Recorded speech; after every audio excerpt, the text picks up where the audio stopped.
This video is brought to you by Ravenscraft Realty of Northeast Missouri. And it's February 2nd. Got the big snowstorm. Came through. How much have we had? Well, it depends.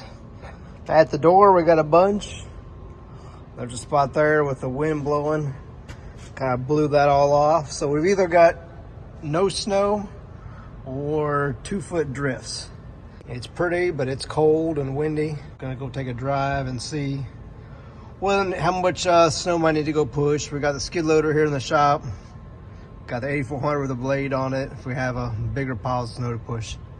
Well, I thought it'd be fun to drive through the piles of snow in the barn lot, which it was until I got hung up on a deep snowdrift. Now I gotta walk through the snowdrift to get to the tractor. All right, so we still got the combine in the shop.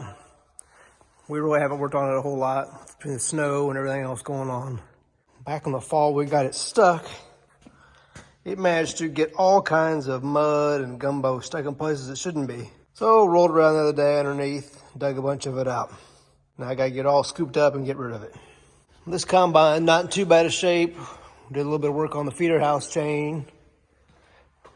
Replaced the feeder house drive chain. There's a chain up inside there, replaced that. Worked on the tailings chain. Main thing we gotta do yet is get up inside the machine. That discharge beater up there has to have new teeth on it, and that's actually what was on fire on this machine there earlier back in the fall when we had that bearing on the outside go out.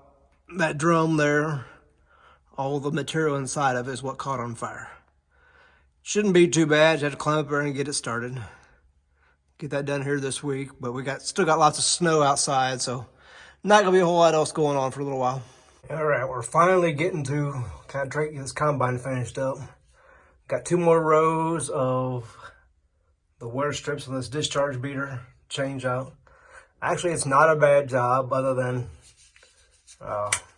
with no light, it's dark. Kind of a confined space, and you gotta sit on these super comfortable louvers, and you gotta climb up in here. But almost done. So this is what we found on the screen.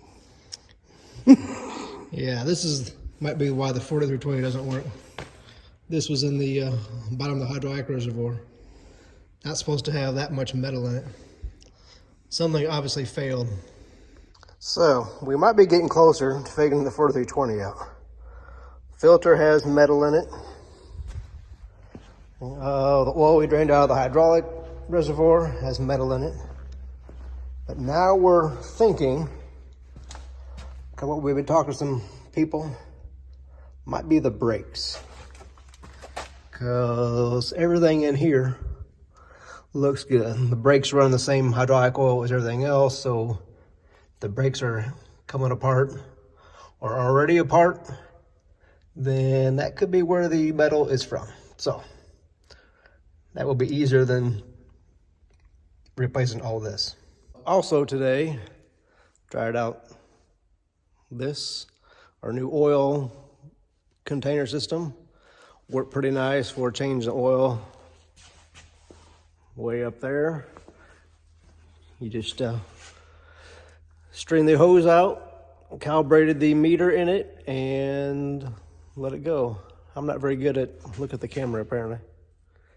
Not as good as Chase at talking either. Oh well. Yeah, it's been a while, guys. I haven't been home for the past 2 weekends, and really there hasn't been a whole lot going on at home. So I've been staying down in Columbia, goofing off, having a good time with my friends. I did go to Ava, Illinois and pick up something that I bought a while ago though. I'll show you that when we get back to the apartment. Just because I haven't been going home doesn't mean I haven't been doing some farm related stuff.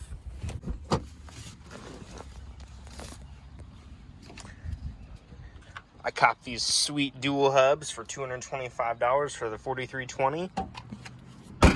Got some awesome groceries from Aldi. It's kind of late in the day, but we got to go to campus again. I am in a class that goes from 5 to 6:15. Ah yes, scenic Rock Quarry Road.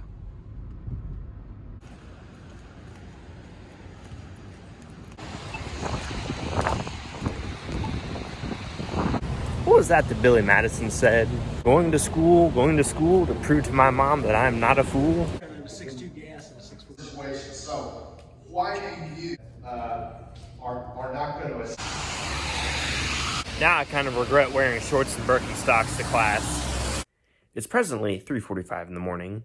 I'm up at this ungodly hour because, like 2 days ago on a whim, my friend and I decided that we were going to the National Farm Machinery Show in Kentucky. And in order to get there for the full day, we have to leave pretty early. Today's events is just a big question mark for me. I'm not really sure what's going to happen. Now, any reasonable person doing this would have just stayed the night before. However, as you guys know, I'm not reasonable. So instead, we're going to spend 10 hours a day driving.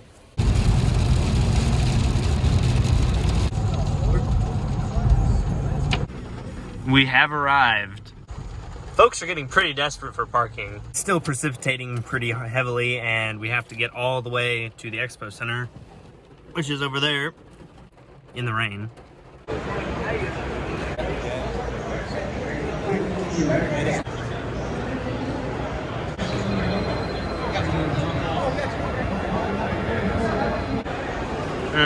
MacDon. Well, I got to meet Brian's farming videos today. Him and his dad and his brother. All three of them are good guys. They make good YouTube videos too.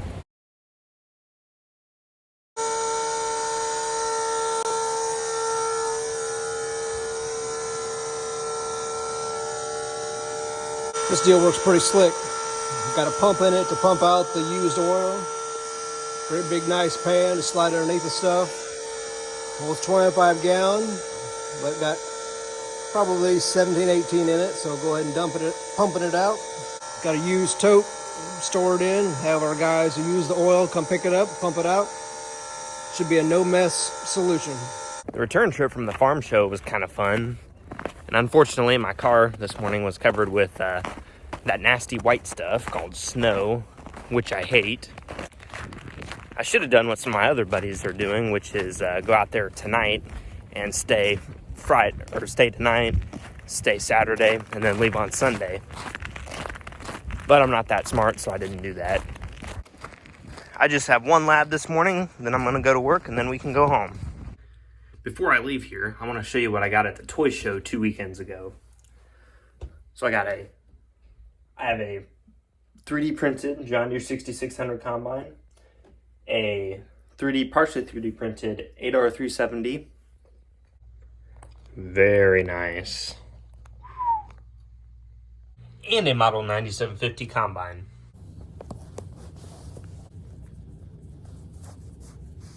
Well, that was a semi-productive afternoon here at Bradford. The journey home is going to be a little bit interesting because the conditions last night were not great coming back, so I hope that they're a little bit better today. And I wanted to share with you why I bought a John Deere 9750 combine, 1/32 scale. The story behind that is that when I was very young, like, I don't know, 4 or 5, Dad had one just like that. And to a young man, a high detail toy is very interesting. I think I conned one of my grandparents into getting it down from the shelf that it was sitting on for me to play with. And I proceeded to break it. After I'd broken it pretty severely, Dad threw it away sometime later. And I felt kind of like I owed him one. And so I saw one at the toy show 2 weekends ago, and I thought, you know what? That's not a bad deal. And I've got it here with me, and I'm going to give it to Dad when I get home. Hello, Chase's YouTube! Do you like your new combine? It's much better than the one you broke when you were little. Come on. Good morning, puppy. Grandpa just started up the 8400 with the blade. He's going to go blade off his driveway.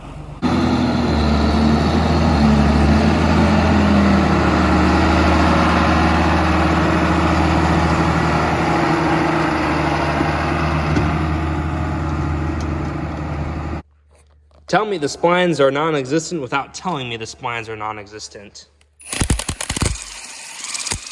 To solve the no splines problem, I'm going to use this hot wrench here to get rid of said bolt.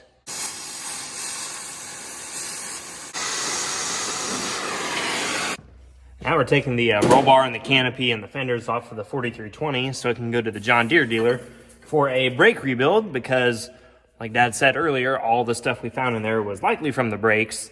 And all that's involved, we got to take off 2 U-bolts here, and then there's one on the other side, and that'll be that.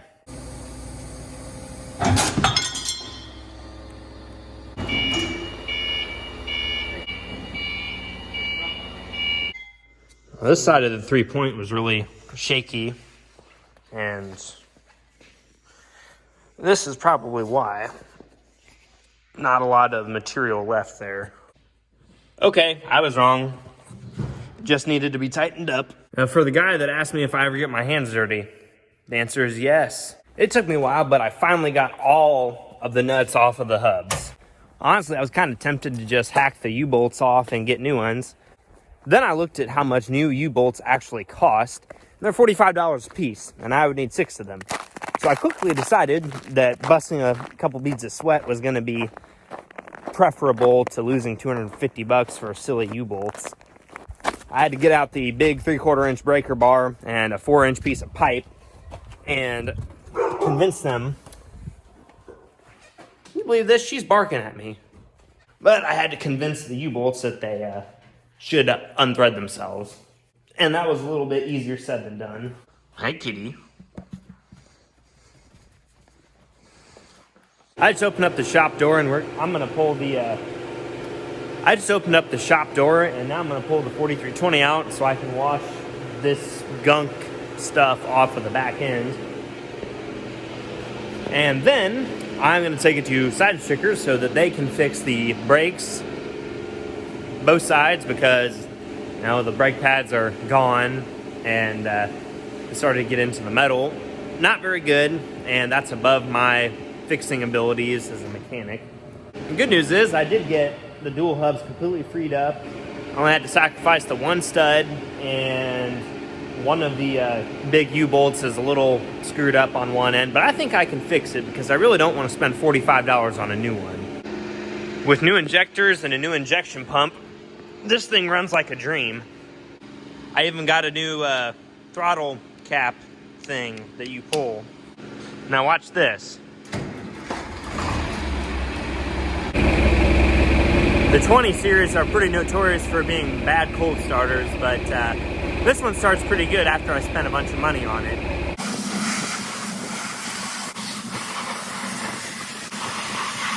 We got this fancy new oil containing system, and Dad is going to use it to fill up the engine on the combine. 4320 is sufficiently dried out, and now we can take it to Side Sticker. Since we have no fenders, I'm gonna go extra slow so I don't cover myself with gravel water. Dad is not gonna give me a ride back because at Side Sticker we have a 9510R that got some hydraulic work done to it, and I'm just gonna drive that home instead.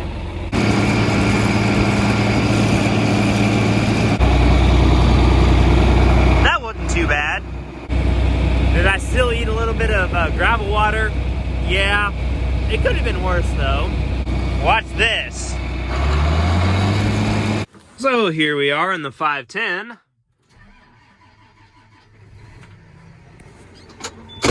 We're just gonna take this home and park it somewhere.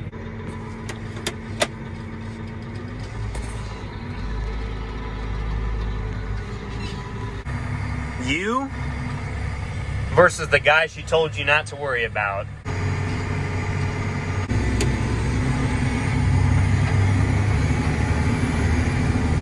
I guess that was easy enough. On the finger pickup meters for my 7000, our guy Rob has replaced a few of the fingers. He's really concerned about planting sunflowers with it. And it looks like he got a couple new face coverings for it. Well, fellas, that's all I had to do this weekend. I hope you liked the video, and if you did, consider subscribing. If you have a question, leave it down in the comments for me. I'm a pretty open book. And like the video, and tell somebody about it if you care to. I already said goodbye to my family, but I have to say this goodbye too. Who's a good girl? And there's a kitty cat. And with that, I will see you all next week.